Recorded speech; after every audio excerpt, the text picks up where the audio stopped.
Hello, beautiful people, and welcome back to another live episode with Leah C. Murphy.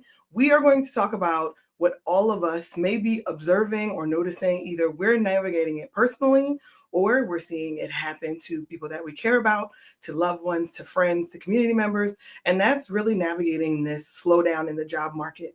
So this episode is really going to get into the why behind hiring slowdowns.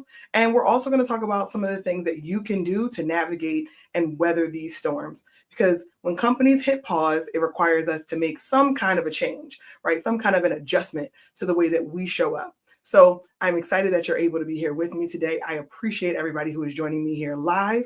If you are here live, please do drop your city in the chat. We love to know who's riding with us. If you're listening to this on the replay, thank you so much. We appreciate that. We love that for you, and we also love that for us. I want to make sure before I jump in that I just remind you all, if this is content that you feel like is valuable to you, do two things for me. One, make sure that you share this with someone else. So catch the replay, share the link, make sure that other people are getting exposure. It helps us with the algorithm, but it also helps just vetted content that is actually going to help drive folks forward, make it to the right people. And two, make sure you subscribe. Subscribe, follow us on LinkedIn, subscribe to our YouTube channel. That way we actually know that people are locked in and they're getting substantive information and where the work that we're putting out is hitting the target that we wanted to hit. So if you could do that for me, I would really appreciate it. So now we're going to jump in. So as I mentioned earlier, this topic is really driving lots of frustration, tension in the job market today. So many professionals are feeling the hiring slowdown right now. So what do you do when a job offer is delayed, frozen, or maybe even stuck in limbo? Maybe you're in the middle of a job search, or maybe you're in a role right now and you're trying to decide if now is a good time to leave, or you're waiting for an offer that may have suddenly gotten quiet. Maybe you feel like you've gotten ghosted by that recruiter or that hiring manager. And if so, you are in the right place. So the current news cycle and kind of industry reports generally are giving headlines around slowdowns in the hiring market or in the job market. But based on our lived experience, many of us are seeing what is a major shift, not just a slowdown in the job market. So before I go too far in this live, I want to make sure that I say it out loud. I am personally thrilled that the U.S. government is back open, though I don't necessarily love the concessions that went along with it. I'm thrilled that the U.S. government is back open and that employees have already started receiving their well-deserved back pay. Not that they should have ever been at risk for not getting paid, in my opinion, but I'm thrilled that they're back. My family was personally directly impacted by the shutdown. So I am glad that those government workers, those very much essential employees that deserve to be paid for going to work and for contributing, and I'm glad that they're getting their money. All right, now let's get into the facts. According to the Wall Street Journal, 1 in 5 U.S. employers surveyed by the Conference Board plans to slow down hiring in the second half of 2025, right, which is where we are right now. That's nearly double the rate of companies that anticipated bringing on fewer people than at this same time in 2024. So in tandem with that, right, so that's what the corporations are saying in their surveys. They're overtly explaining we are going to bring less people into our organizations in the back half of 2025, and that's trickling into 2026. But also, U.S. workers' confidence in finding new jobs has hit a record low. Surveys dating all the way back to 2013, according to polling from the Federal Reserve Bank of New York. So the decline or that concern from those seeking the job market really has been over years and years and years. Now, we saw a slight blip and a change during 2021 and 2022, where we saw the Great Resignation, right? We love to have buzzwords for these things, but we saw a slight change. But overall confidence has been really challenging for years now. So I want to give you just a little bit of insight. And this is goes back to me feeling very compelled as a corporate insider who sat inside of organizations and been at these decision-making tables to make sure that you understand how these things tend to work. Some of it is cyclical, some of it has broader implications. So let's get into it. Most big companies are going to follow the same trend around hiring, especially if their stock prices are holding steady. So if you don't follow the stock market and it's not something that you pay close attention to, that's fine. We can have a different conversation about that. But company stock price is really going to give a clear indication of whether or not that company is actually healthy and growing. And that stock price is going, when it's holding steady, like lots of large consumer goods companies, tech companies that are not related to AI, service, healthcare, lots of those stock prices are holding steady if they're not announcing large shedding, large layoffs, large organizational shifts. Those are just holding steady stocks for the most part. Most times, but not always, if the stock is not growing, often the company is not hiring. And the why behind that is oftentimes the stock price is a clear indicator of the company's ability or desire to spend. If they are growing in their stock price, and that translates back to margin, profit margin, or the company performing better against the metrics that it sets for itself, not necessarily the metrics that we may set for it, then that will drive the behavior around bringing in new people to the organization, paying them compensation, benefits, the whole 9 yards. So let's talk a little bit about why slowdowns happen. So before we jump into the strategy, let's normalize the experience. Hiring slowdowns can happen for a number of reasons. I'm just going to rattle off a few just to give you some perspective. Sometimes just because companies are closing out the calendar or fiscal year or even the quarter, they will go into a hiring freeze to protect current revenue or to protect current profits. So it is not uncommon at all. And I've seen it happen in organizations where towards the end of the fiscal year, companies will say, we're going to pause on all open job postings. We're going to pause on our hiring. And they will do that just as a metric to slow down any spending that may directly impact that quarter. So companies use slowing down their hiring or slowing down travel and expense in-house as ways to just put a temporary financial stopgap in place until other things that the company is focused on or other metrics that they're targeting really come through and they have a strong understanding of how the quarter is going to close or how the year is going to end. Other reasons why slowdowns happen are reorg, leadership changes, mergers, or sell-offs of parts of the company. These are all decisions that come directly from your business leadership, and some of these decisions were made 2+ years ago. So the slowdown that you may be experiencing now at the end of 2025 could have been decided by the organization that you're in at the end of 2023, for example. Now, again, this is going to be specific to the company or the organization that you're in. And now we're talking about the broader job market and the impacts of the broader job market. But I want to make sure you understood that these things happen consistently. And now we're just seeing multiple companies taking a similar approach. Oftentimes, these slowdowns are driven by budgets being recalibrated, roles being rescoped or merged together. All of these are different ways to say they're shrinking their workforce. They are making an intentional change around the workforce. Now, when we think about the broader reach and not just the company you may be working for or the company that you are pursuing or looking for your next opportunity with, then you get into the broader external economic or industry pressures, which is what we're seeing now in the more general slowdown. So there are economic pressures specifically tied to tariffs for a lot of companies. So we know that they're directly impacting hiring choices because costs for tariffs have to be offset internally for companies. That's their logic, is that if there's new costs, then we have to figure out a way to offset those costs. And sometimes that goes directly to hiring so that they can protect margin.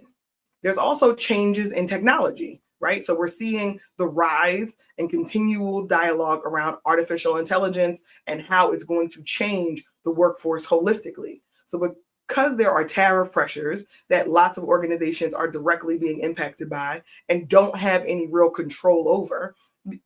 And I'm pausing here because there was a time when I was in a procurement role and we would negotiate directly with our suppliers in order to manage our costs. But when you have global, and I mean going across the entire US economy and other economies, sanctions, or even if you have pressures around tariffs, you don't have the same ability that you may have had 5 or 6 years ago to go back and negotiate a better rate with your supplier. So what are the costs that you can control? That's going to be labor costs. That's going to be salaries. That's going to be compensation. The other kind of broader economic impact is just this reallocation of resources. So there was a period in time where companies were doubling down in certain innovation and technology and new product offerings that they wanted to be able to add to the market. Now companies are spending less dollars on innovation or product or service improvement. They're focusing on how do we make sure that the technology that we're using is fully optimized and we're incorporating artificial intelligence wherever we can, which means that companies are investing in new softwares, new technology, new security systems, new data and management systems that they can then fully leverage. So they're investing heavily there, which then means they are going to underinvest in other areas. And a lot of time that relates to hiring slowdowns. So as we think about it, there are all kinds of factors that are so far out of your control that I want to make sure that we are keenly remembering that slowdowns usually have nothing to do with your performance or even the job that you do. They're often structural and calendar or timing related.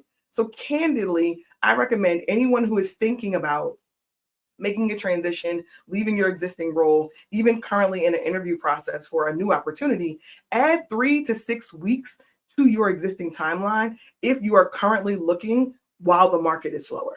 So whatever you had in your mind for how quickly it was that you might be able to get your next opportunity, add 3 to 6 weeks as a minimum to reset your baseline while we're operating in a slower market. So this is a reminder that the current market is a storm that we're going to weather through. It is not a permanent stage, I don't think. I believe that it's a storm that we're going to weather through when some of these factors and some of these pressures get relieved on the current economy. So what should you do if you're having a great interview process, you're considering your next opportunity, or if you're thinking about starting in the interview process? So if you were interviewing and you had really strong signals and suddenly the communication stops, you may have been ghosted by the recruiter or the hiring manager because of these external factors that we talked about before. And I'm here to tell you, I absolutely hate it when recruiters ghost. I absolutely hate it when hiring managers just go mute. Unfortunately, it's because the market is slow, there's lots of talent potentially in the market. So recruiters and hiring managers are not being as professional as they should be, considering the time and effort that candidates and interviewers are putting into the process. So I want to make sure that I give a shout out. I have lots of recruiter friends that I think are amazing and talented, but there's also some folks that may be listening and trying to figure out, what do we need to be doing differently, or what's the tone or the feel for people who are in the market right now. And I'm telling you, the minimum that we can do is let people know that they're not going to move through the process. Even if you're doing it through the auto send, I hate the auto send, but at least you're saying something. Ideally, you'd be able to respond to candidates, let them know they're no longer continuing on in the process and the why behind it. That's the best case scenario. But right now, that level of professionalism is dwindling on a regular basis. So if you are the candidate, I recommend you follow up a minimum of 3 times via email before you call it done and call it quits. 3 times is enough to know and not get any response, to know that you've been ghosted and you're no longer going to be a part of that process. And if they decide to pick it back up at some later date in time, they will communicate with you then. But I don't want you spinning your wheels too long, having the same conversation or reaching out.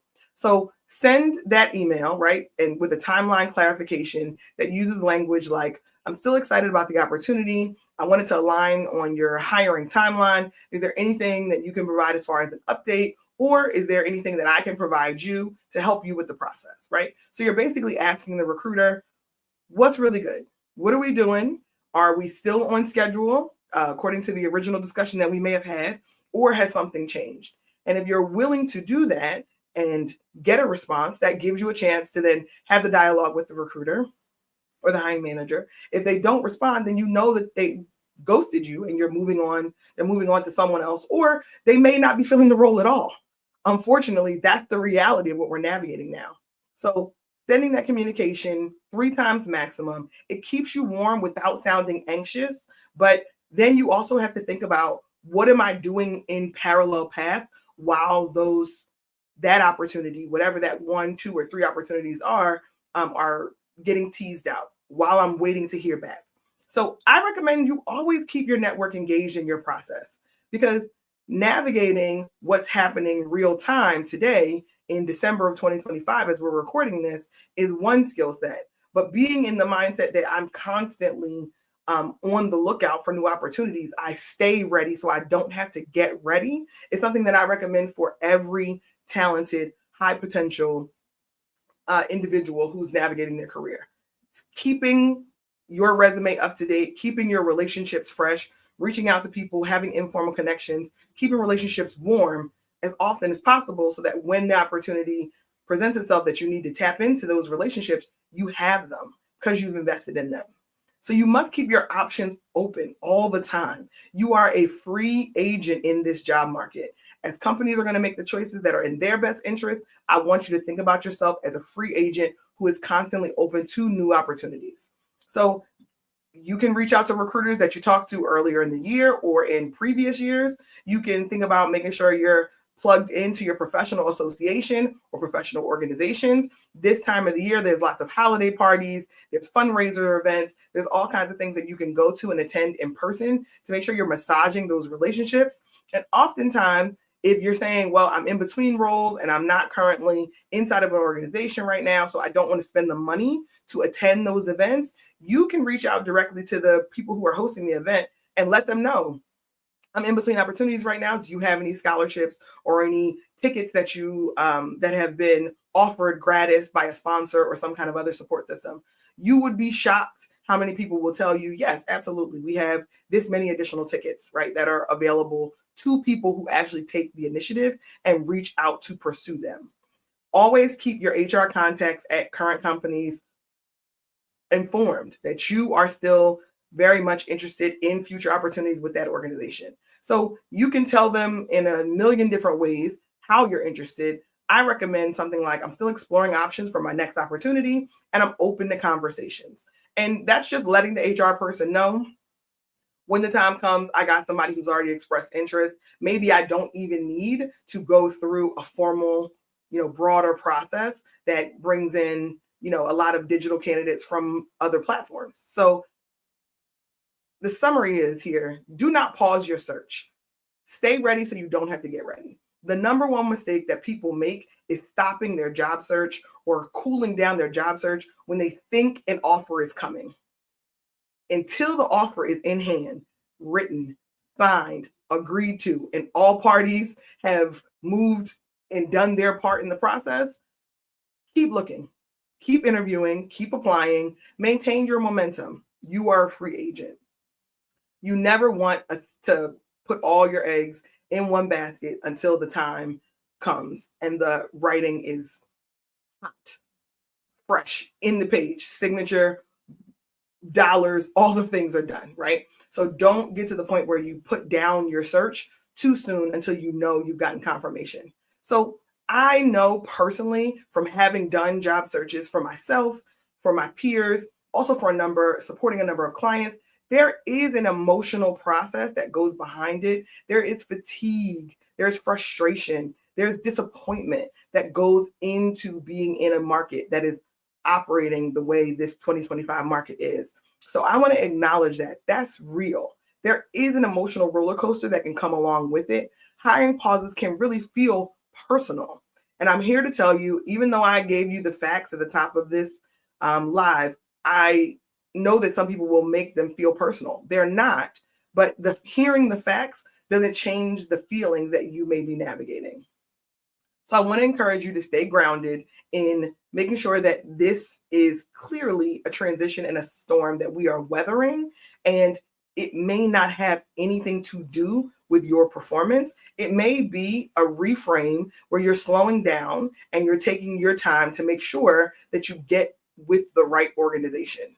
So I want to encourage you too, because if you are in the market right now and you are trying to figure out what's next for you, I understand that there's still financial obligations. There's still bills that need to be paid. There's still things that you want to spend money on or need to spend money on. So I want you to evaluate your current financial situation and your budget to make updates as needed so you can make sure that you have resources where they need to be or that you're stretching your existing resources. That's just being honest with you. If we're preparing for an additional 3 to 6 weeks in each process as a minimum, looking at your finances consistently in an evaluation of your budget will help you to have confidence and know what's true and what's false and where there is real pressure and where you need to take action or when you need to just be mindful and slow some things down. So when you have an opportunity, pour energy into things that you can control. Networking, upskilling, skill building. A delayed offer does not mean that you do not need to take any action. It doesn't mean you're waiting on that next opportunity. There are lots of opportunities to really upskill in soft skill areas and hard skill areas. And there's tons of organizations that are offering pretty economic opportunities to be able to do that. And I've mentioned a number of them on previous lives or previous podcasts. So go ahead and listen to some previous lives in order to find out where they are.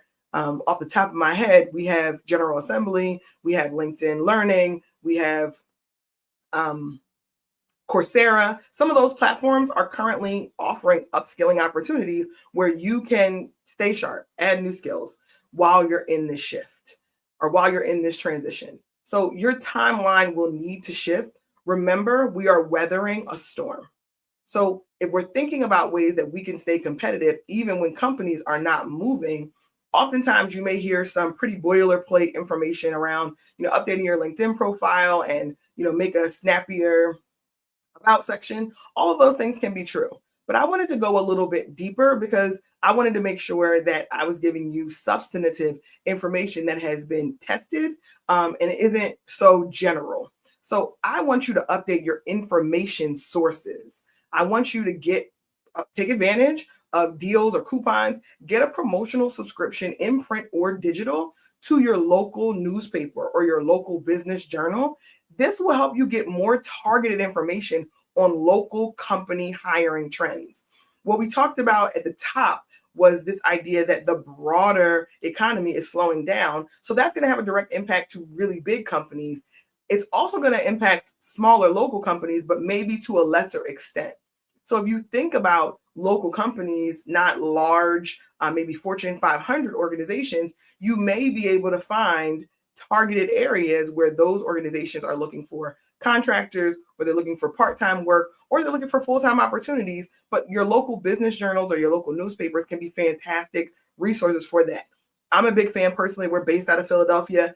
I review the Philadelphia Business Journal on a regular basis to look for information, leads, new opportunities that could impact my business, that could impact my clients. So I think of it as a valuable resource. You guys might know that, disclaimer is 3 or 4 years ago, I was nominated for the 40 Under 40 by the Philadelphia Business Journal. So I understand that those resources are intentional about seeking out local professionals and individuals, and they can give you insights that maybe larger publications or big job boards or other platforms just can't give you because those big platforms are global or maybe they're national. But when you get a local paper or a local business journal, it really gives you a chance to go a little bit deeper and maybe get insights that are being missed by those national publications. You can also reach out to your local small business association or your SBA to find out if there are small to medium-sized businesses in your region that have opportunities for work.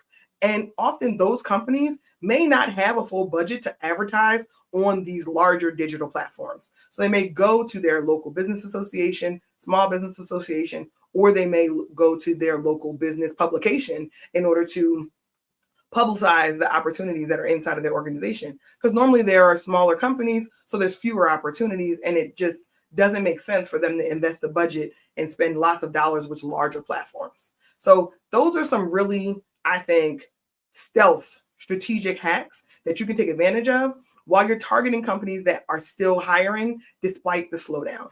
Because there are still companies that are hiring. Even in tight markets, certain sectors look like they're continuing to hire. So my team and I have been kind of combing and doing some more research as we prepare for lives like this, as we're getting into the Career and Care Summit, just to make sure that we are giving you some insight, some strategic options for you to then do further digging on for industries that still seem like they are hiring. And what I'm seeing right now is nonprofit organizations with secured funding are still hiring in a lot of circumstances. Any nonprofit that isn't relying on federal funding may be a good candidate for you to consider. your opportunity to figure out whether there's an opportunity for leadership or a role inside of that organization. Utility companies also seem like they are making big hiring choices over the course of the next 2 to 3 years. We're seeing that across a variety of utility companies. They are kind of very quiet. They're never going to be market movers. When you think about utility companies, they don't hire a ton of people at once, but they have been pretty consistent with their hiring. And it seems like that sector is still moving strong. The other one, and this one was a ringer. Regional banks or regional financial institutions look like they are still consistently looking to bring people on in their organization. Again, this hyper regional potential local in your tri-state area, reevaluating your search to make it a little bit more targeted to locations that may not be on big platforms or sharing posting on big platforms can make a big difference. So I want you to shift your focus to stable organizations that seem like they are navigating this slowdown, and they may be more tentative, they may be more intentional, they may be more steadfast in the way that they're approaching it, but they are still weathering this transition just like we are. So as you're building those warm relationships before jobs appear, hiring slowdowns can really give you a strategic advantage to make sure that you are touching base with people and keeping your relationships warm.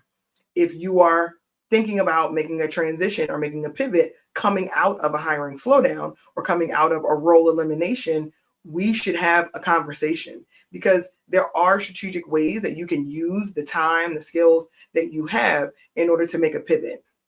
So think about reintroducing yourself to old colleagues, people you worked with in the past, staying connected with folks until the market picks back up so that you remain top of mind.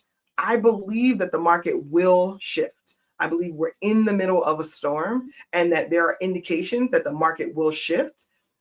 And I think that the double down that we're going to see is we still need human capital in order to run organizations, in order to lead new development in organizations, in order to truly be innovative if the broader American economy is going to grow.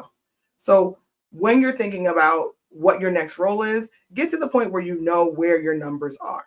You know what the compensation is that you're looking for, and then you might have to do some data analysis and get some research to make sure that your number that you're targeting is accurate based on the market today.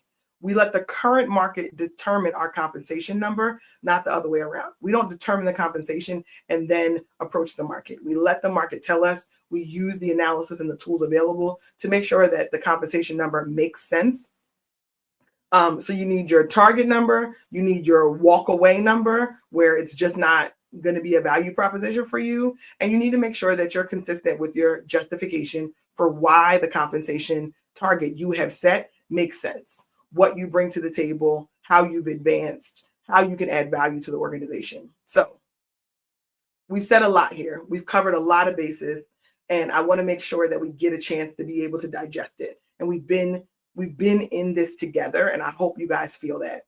Hiring slowdowns can feel discouraging, but they are a normal part of corporate management in this day and time. It's not a reflection on you or your qualifications or your worth. You're an asset, and you can continue to be valuable in an organization when the organization is ready to put your skills to work.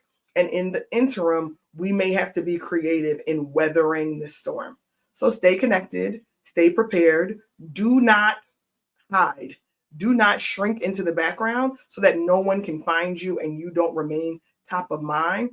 I understand that everybody doesn't enjoy the limelight, everybody doesn't enjoy visibility, but deal with that with your therapist. Honestly, deal with that with your healthcare professional, because being present is going to be important for you to weather the storm and for you to come out on the other side, or for you to build whatever it is coming next for you. Being present, staying engaged, not fully falling into the background as you navigate these transitions in this season.